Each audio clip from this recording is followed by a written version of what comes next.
لوٹا یہ عکاسی کرتا ہے تمام محمود خانوں کی، تمام پرویز خٹکوں کی، اور ان تمام دغا بازوں کی جنہوں نے 9 مئی کے بعد خان کا ساتھ چھوڑا ہے۔ یہ تمہاری اصلی شکل ہے، یہ تم ہو۔ اور ہمیشہ عوام نے لوٹوں پہ لعنت بھیجا ہے، ایک دفعہ پھر لعنت۔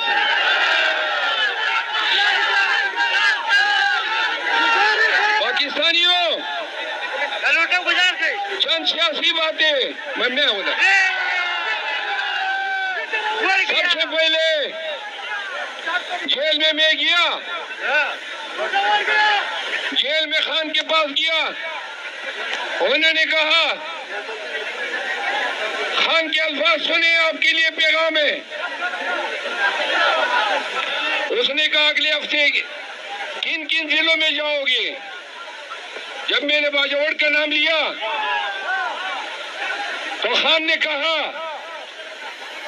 دو افراد کے نام لیے۔ آج میں اس جلسے کے روح سے ان کو خراج تحسین پیش کرنا چاہتا ہوں۔ پہلی بات، تمام پی ٹی آئی باجوڑ کو پی ٹی آئی کی طرف سے یہ پیغام ہے کہ آپ سب نے سیاست میں، الیکشن میں متحد رہنا ہے، ایک مٹھی رہنا ہے، کوئی دڑے بندی نہیں ہونی چاہیے، اور پارٹی کے احکامات اور اصول کو آپ نے فالو کرنا ہے۔ جو پارٹی کا فیصلہ ہے وہ خان کا فیصلہ ہے، تو لہذا خان کے فیصلوں سے انحراف نہیں ہونا چاہیے۔ خان نے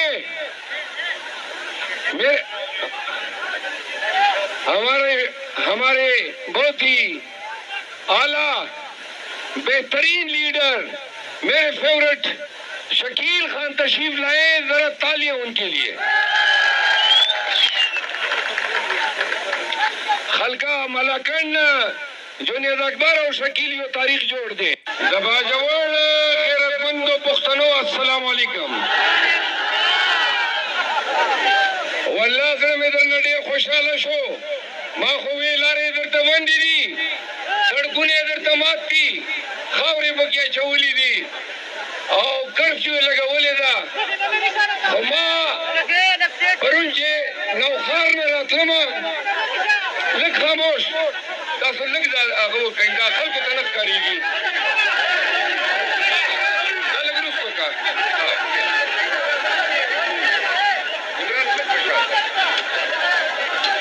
پرون چې نوښار نه راتلمه نو د ګل آباد چکدرې لخوا بلا پولیس راته ولاړ وو او کوشش یې وکړو چې ما ځان سره په زبردستۍ بوځي، خو زما ملګري وو، هغه علاقې خلک رالل او هغه پروګرام یې دوول کامیاب نه شو۔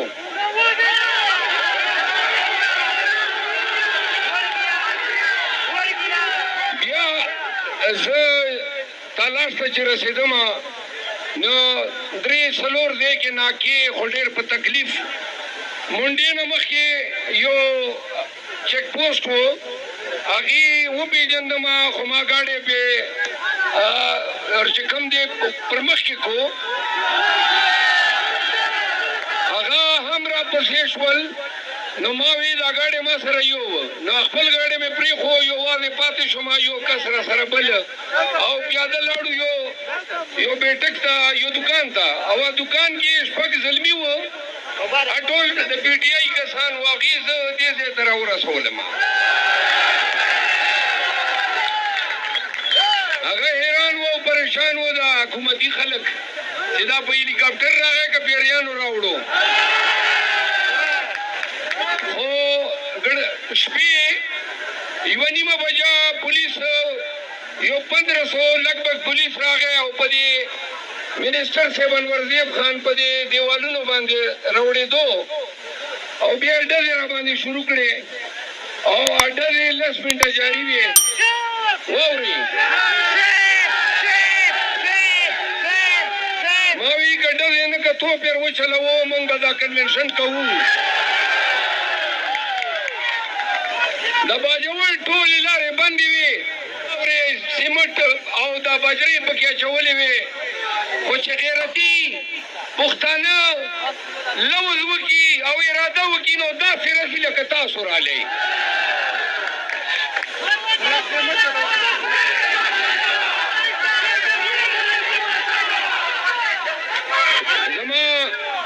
زما خوږو باجوړیانو د باجوړ تاریخ چې کوم دی د پښتو نه د تکړهتوب او میړانې نه ډک دی ستاسو خاورې همیشه باتوران پیدا کړي دي ستاسو خاوره سیلف میډ ده په خدای چې باجوړ ته راتلمه دا زړه خبره درته کومه نو ما په دې باجوړیانو باندې یقین و چې به مونږ نامینده کوي نه او مونږ ته به دغسې راځي بېګه شپې ما دا خوب لیدلی و چې دا چتونه به ډکي او دا پنډال به ډکي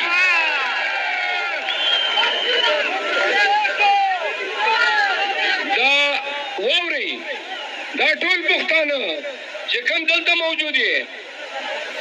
او هغه چې کوم دا خبرې اوري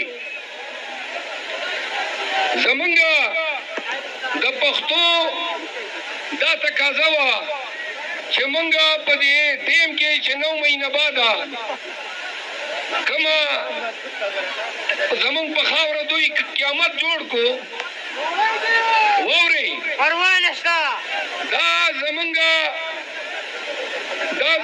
د وینې تقاضا وه چې مونږ خاموشه نه وی پاتې شوي او یوه دیګه یې په کار وه پرچې مو وخوړې چاپې مو وخوړې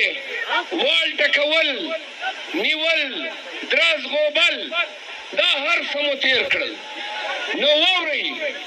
هر یو کنونشن کې یو ځل بیا درز غوبل دی نور هېڅ نشته مونږ خو تاسو تجربه کار کړو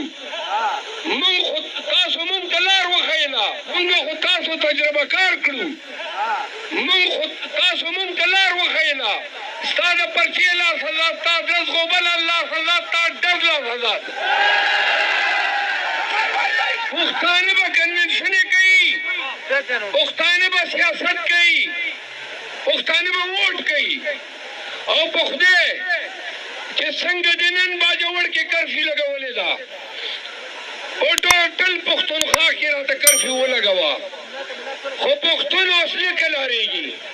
پښتون ځان وړې ده دا یې لوز ده ځان سره د خپل خان سره د خپل خوی سره چې زه به 8 فروری ته د دې ټولو خبرو بدله خلمه